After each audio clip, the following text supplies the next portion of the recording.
juda ham ko'pchilik mokriy effekt beruvchi probitkamizni qanaqa qilib foydalanishni bilishmayapti va juda ko'p joyga o'rgatyapmiz. Shuni video orqali qani sizlarga tushuntirib o'tib ketaman. Yangi Angola bilek tabiiy terilgan, ko'rishingiz mumkin. Chotki turibdi. Lekin buni ustiga mokriy effekt beramiz. Yana videosini ko'rasiz, do'pposlasini. Oldin birinchi navbatda baribir artilgandan keyin ham surkashdan oldin artib ketamiz. Baribir chang bo'ladi. Bir qator artib tashlaymiz. Chunki chang bor narsa. Artib tashladik. Bismillah. Cho'tkada berishni maslahat beramiz. Sababi gubkada bersak ham bo'ladimi deyapti. Yo'q, cho'tkada beraylik.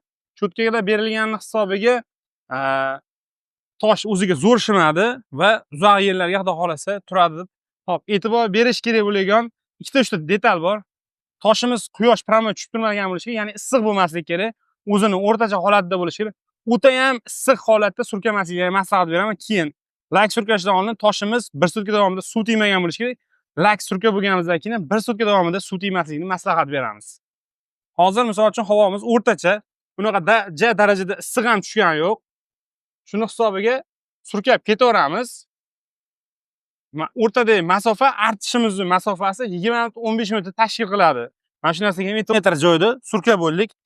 15-20 minut kutamiz, sal timib olishini va tosh o'ziga shimib olishini kutamiz. Hozirgi vaziyatimiz ko'cha, yo'l qatnovi ham daraxtlardan tushib turgan changda hisobiga tezroq artmasa bo'lmaydi va havoni ham issiq sovuqligiga e'tibor berasizlar. Sabab bu qurib qolmasligi kerak. Lekin hozir biz sharoitimizda ham chang balandligini hisobiga tezroq artib tashlayapmiz, lekin iloji boricha toshni yaxshilab singitib oldik akamizni. Qaranglar, mana o'zi ola-bula bo'lib turibdi. Endi artishda ham nimaga e'tibor berish kerak?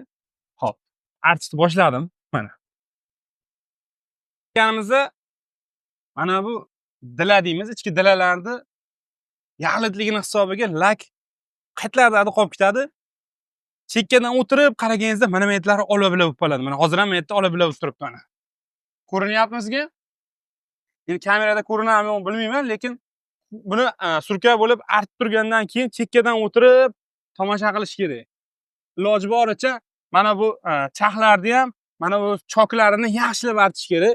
Chunki rosa shakka chang yig'iladi va lakni ham qolgan joyi asosan shu yerda.